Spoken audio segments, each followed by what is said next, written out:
हम खबर दें, एक माह के लिए बिजली 5 रुपए फी यूनिट महंगी करने की इब्तदाई मंजूरी नेपरा अथॉरिटी ने FCA की मद में दरख्वास्त पर समाअत मुकम्मल कर ली है। नेपरा कीमतों में इजाफे से मुतालिक हतमी फैसला बाद में जारी करेगी। मजीद तफसीलात जानेंगे मलिक सईद आवान से। जी मलिक सईद, आगाह कीजिएगा।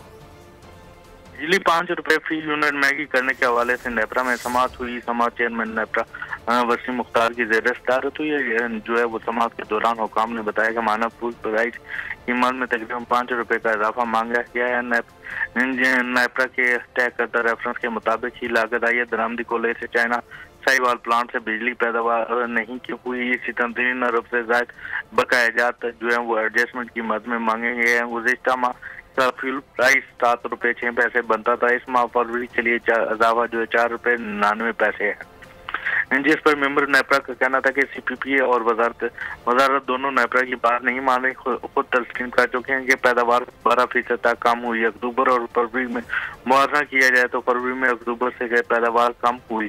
लोकल कोयले से 36% बिजली की फरोख्त कम हुई। मकामी कोयला इस्तेमाल न करने की वजह से कैपेसिटी बहुत शुक्रिया मलिक सईद अपडेट करने के लिए।